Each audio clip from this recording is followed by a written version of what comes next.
अस्सलाम वालेकुम स्टूडेंट्स। आज हम बात करेंगे कंप्लेंट्स टू मजिस्ट्रेट। ये हमारा चैप्टर नंबर 16 है सीआरपीसी का। इसमें बेसिकली बताया ये जाएगा कि आप प्राइवेट कंप्लेंट, जिसको हम उर्दू में इस्तगासा कहते हैं, वो कैसे दायर करते हैं।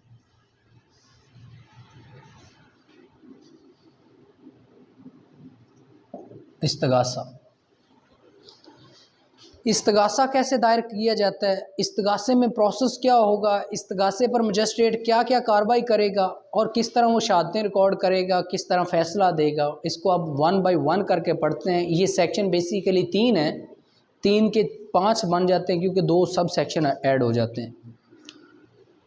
सबसे पहले हम बात करते हैं, जब भी प्राइवेट कंप्लेंट की बात आएगी, सेक्शन हमारे पास आएगा सीआरपीसी का 200। इसको हम प्राइवेट कंप्लेंट भी कहते हैं और कंप्लेंट टू मजिस्ट्रेट भी कहते हैं। कोई भी इस्तगासा होता है वो आपके अपने मुतलका एरिए के मजिस्ट्रेट के पास होगा।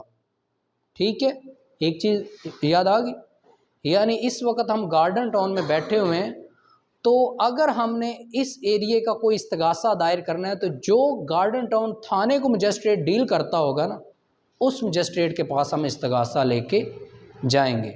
ठीक है, अब हम इसको पढ़ते हैं। एग्जामिनेशन ऑफ कंप्लेंट, सेक्शन 200 पूरा। A magistrate taking cognizance of an offence on complaint shall at once examine the complaint upon oath, and the substance of the examination shall be reduced to writing and shall be signed by the complainant and also be the magistrate। अब जो भी इस्तगासा आएगा magistrate के पास, magistrate उसको हल्फन उससे इस्तगासा लेगा कि इसमें जो तुम कह रहे हो ठीक कह रहे हो। जो कंप्लेनेंट होगा वो इसमें क्या करेगा, अपनी ज़ुबानी और रिटन शहादतें ऐड करवाएगा, और इस्तगासा ज़्यादातर रिटन होता है। ठीक है, इन राइटिंग देगा। जब इस्तगासा एक जज के पास होगा तो उस पर कंप्लेनेंट के साइन होंगे। जब वो इस्तगासा जज रिसीव करेगा तो उस पर जज भी अपने साइन करेगा, रिसीविंग के sign. When the complaint is made in writing, nothing herein contained shall be deemed to require a magistrate to examine the complaint before transferring the case under section 192 or sending it to the court of session। अब magistrate के पास एक इस्तगासा आया है sub section A के तहत, तो वो क्या करेगा, उसको अच्छी तरह एग्जामिन करेगा कि इसमें क्या क्या चीज़ें हैं, ये इस्तगासा बनता भी है या नहीं बनता। When the complaint is made in writing, nothing herein contained shall be deemed to require the examination of the complainant in any case in which the complaint has been made by a court or by a public servant acting or purporting to act in discharge of his official duty। जब एक इस्तगासा अदालत के पास, magistrate के पास आ जाएगा, magistrate के साथ साथ उसका अमला भी उस इस्तगासे को टेकअप करने के बाद अपनी जो ड्यूटी बनती होगी उसके मुताबिक एविडेंस रिकॉर्ड करने होंगे, उसको दर्ज करना होगा, जो भी होगा वो अपनी ड्यूटी पूरी करेंगे।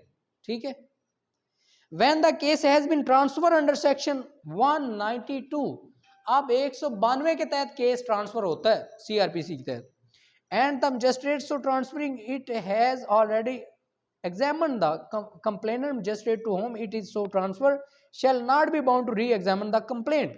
अब एक इस्तगासा पहुंचा है जी 192 के तहत, ट्रांसफर होके आया है। इसमें मजिस्ट्रेट जो है वो क्या करेगा, वो री एग्जामिनेशन नहीं करेगा। एक इस्तगासा एक मजिस्ट्रेट के पास अगर वो करना चाहे तो कर सकता है, लेकिन लॉ ये कहता है shall not be bound to re-examination, वो पाबंद नहीं है कि दोबारा उसको एग्जामिन करे या दोबारा उस पर एविडेंस वगैरह ले। उसके बाद है हमारे पास, ये तो हो गया हमारा सेक्शन 200। अब आ गया 201 सेक्शन सीआरपीसी का 201 है, procedure by magistrate not competent to take cognizance of the case.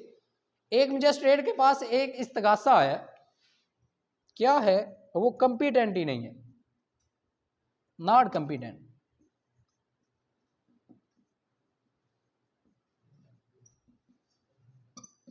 एक मजिस्ट्रेट के पास इस्तगासा आया है कि उस इस्तगासे की कॉग्निजेंस या कार्रवाई को चला सके या उस इस्तगासे को टेकअप कर सके, वो कहते, फॉर एग्जांपल मॉडल टाउन का केस चला गया गार्डन टाउन के मजिस्ट्रेट के पास, या कसूर का केस आ गया लाहौर के मजिस्ट्रेट के पास, तो वो क्या करेगा? सुनो, if the complaint has been made in writing to a magistrate who is not competent to take cognizance of the case, he shall return the complaint for presentation to the proper court with an endorsement to the effect। वो क्या करेगा? वो इस case को return कर देगा, वापस कर देगा उस ऑर्डर को लिखने के बाद कि इसकी जो एग्जैक्ट जुरिडिक्शन है वो फलां है, ये मेरी जुरिडिक्शन नहीं बनती। If the complaint has not been made in writing such magistrate shall direct the complaint to the proper court. अगर वो क्या कहता है, कंप्लेंट है इन राइटिंग, तो फिर वो क्या करेगा? वो इन राइटिंग ऑर्डर करेगा।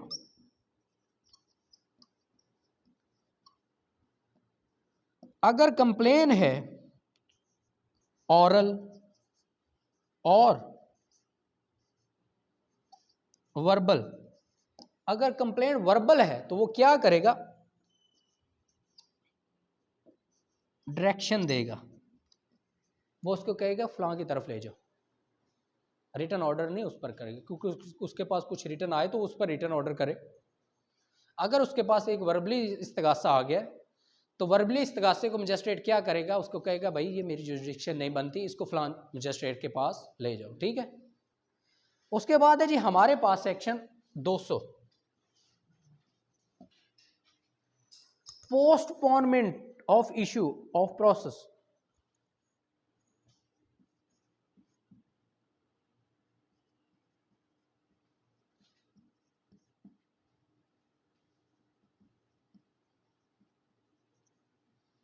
इसमें सेक्शन 202 में ही वो क्या करता है, वो जो प्रोसेस उसने चलाना होता है, एक इस्तगासे को चलाना होता है, उसको पोस्टपोन कर देता है। उसमें जो एविडेंस वगैरह करनी होती हैं, जो दूसरी पार्टी को नोटिस वगैरह करने होते हैं, उसको पहले क्या कर देता है?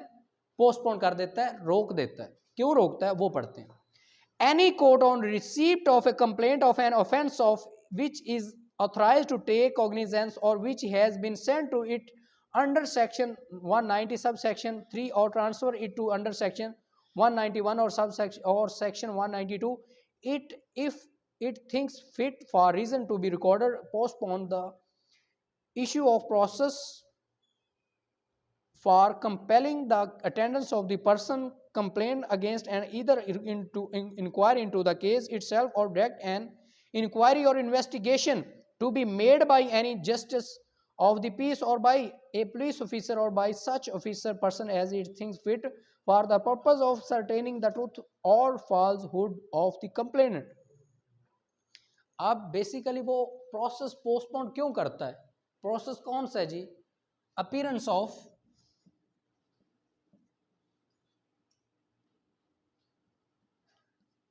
Of accused, sorry,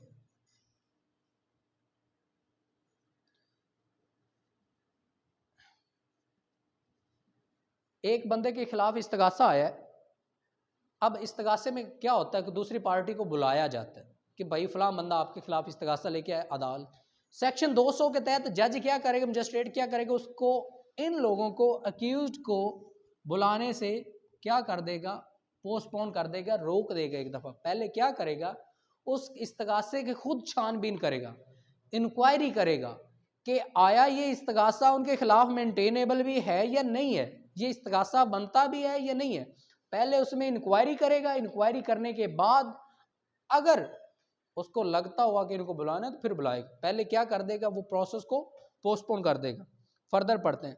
provided that save where the complaint has been made by a court no such direction shall be made unless the complaint has been examined on oath under provision of section 200। अब जो भी इस्तगासा बंदा करेगा उसको पहले section 200 के CrPC के तहत ऑन ओथ टेस्ट किया जाएगा, उसकी एग्जामिन किया जाएगा। A court of session may, instead of directing an investigation under the provision of subsection 1, direct the investigation to be made by any magistrate subordinate to it for the purpose of ascertaining the truth or falsehood of the complaint। अब या court of session या कोई भी अदालत अपने किसी subordinate को कहेगी कि इस इस्तगासे का जो सच है वो हमें निकाल के दो कि इसमें क्या सच है क्या झूठ है, प्रॉपर इंक्वायर करके दो। If any inquiry or investigation under this section is made by a person not being a magistrate or justice of the peace or of a police officer, such person shall exercise all the power conferred by this code on an officer in charge of a police station, except by shall he not have power to arrest without warrant। आप इसमें कहते हैं कि अगर magistrate या justice of peace नहीं करेगा उस मामले की इंक्वायरी, तो इस मामले की इंक्वायरी, इस इस्तगासे की इंक्वायरी कौन करेगा? SHO। SHO सारे मामले की इंक्वायरी करेगा, दोनों पार्टियों को सुनेगा, जो भी वो करेगा, लेकिन उसके पास अरेस्ट करने का इख्तियार नहीं है इस्तगासे में। ठीक है, बात समझ आ गई? ये वो होती है टेक्निकल चीज़ें जो पढ़ने के बाद सीखने को मिलती हैं, इसलिए मैं कहता हूँ कि चौकस होकर आ करो। Any court inquiring into a case under this section may, if it thinks fit, take cognizance of evidence on oath। अगर इसके बाद सारा कुछ करने के बाद अदालत को लगे कि इस केस को सुनना चाहिए तो वो सुनेगी, एविडेंस लेगी, विटनेसेस को बुलाएगी। सेक्शन आ गया जी हमारे पास 203 सॉरी, डिसमिसल ऑफ कंप्लेंट।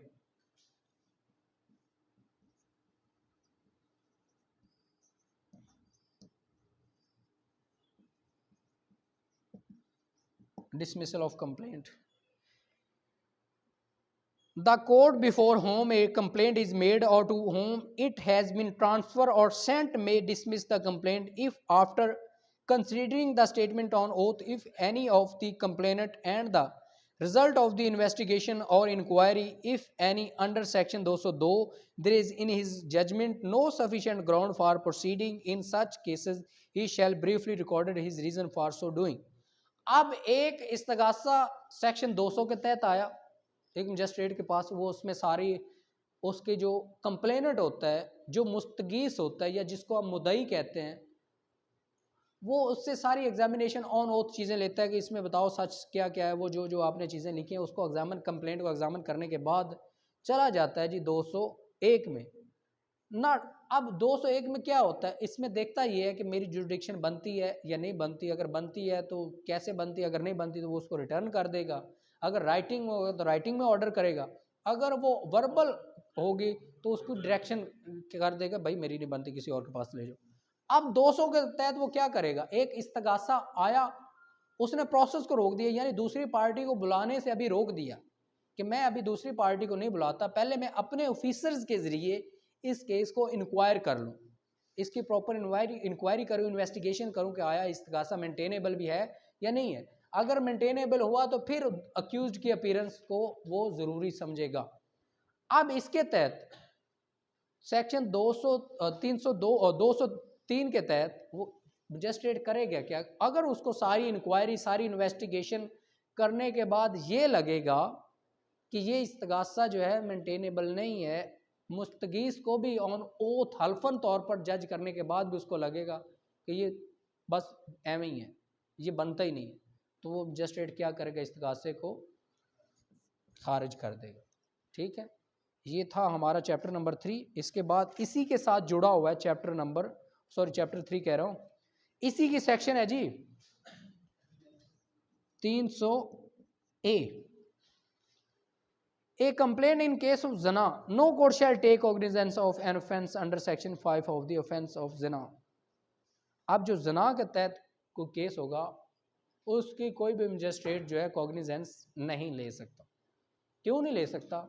वो 4 ना तो गवाह मिलेंगे, वो गवाह जो आई विटनेस हों, ठीक है, तो वो इसलिए ये जना के केस हदूद में जाते ही नहीं है, इसका इस्तगासा होता ही नहीं है, ये 376 में ही चले जाते हैं। ठीक है, अब उसके बाद आ गया 300, ये है कंप्लेंट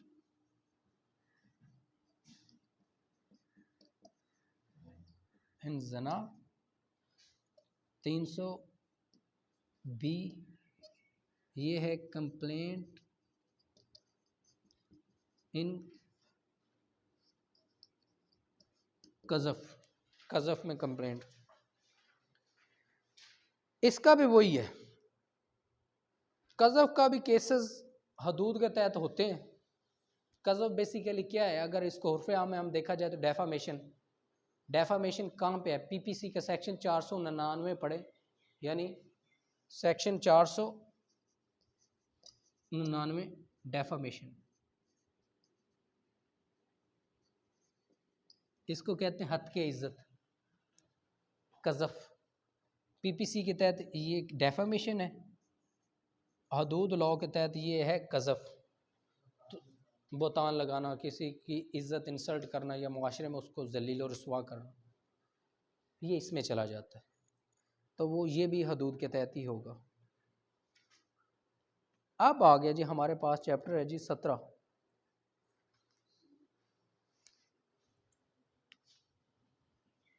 चैप्टर 17 CRPC, इसी का प्रोसेस। सेक्शन कौन सा जी?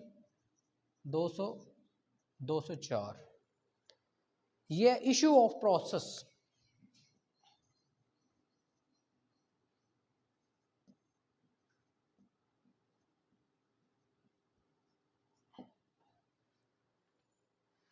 If in the opinion of a court taking cognizance of an offence there is sufficient ground for proceeding and the case appears to be done, in which according to the fourth column of the second schedule of a summons should issue in the first instance, it shall issue its summons for the tendence to the of accused.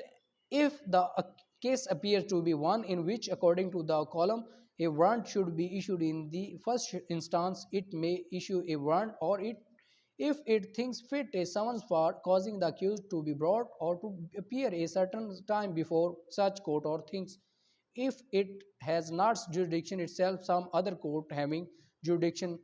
Nothing in this section shall be deemed to affect the provision of section 90 when by any law for time being enforced any process fees or other fees are payable, no process shall be issued until the fees are paid, and if such fees are not paid within a reasonable time, the court may dismiss the complaint.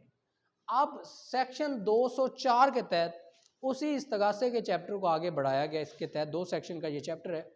इसमें यह कहते हैं कि अगर अदालत को मुनासिब लगे कि इस्तगासा मेंटेनेबल है, वो क्या करेगी? वो प्रोसेस इशू कर देगी। प्रोसेस इशू करने का मतलब क्या है? वो करेगी समन्स टू एक्यूज्ड, एक्यूज्ड को बुला लेगी, एक्यूज्ड को कोर्ट बुलाएगी। कोर्ट बुलाने के बाद जो मुनासिब लगेगा, अगर वो फिर भी नहीं आते तो उनके वारंट जारी कर देगी। वारंट जारी करने के बाद ताकि हर हाल में जो मुल्ज़म हैं जिनके खिलाफ इस्तगासा है उनकी मेन पर्पज़ क्या है? Appearance, appearance of accused. इसमें अगर इफ एनी प्रोसेस फीस, अगर एनी प्रोसेस फीस है तो वो जो प्रोसेस है, जो इस समन वगैरह इशू होने हैं, वो तब तक अक्यूज्ड को इशू नहीं होंगे जब तक वो कंप्लेनेंट जो है वो सबमिट नहीं करवाता। ठीक है, अगर वो विद इन टाइम प्रोसेस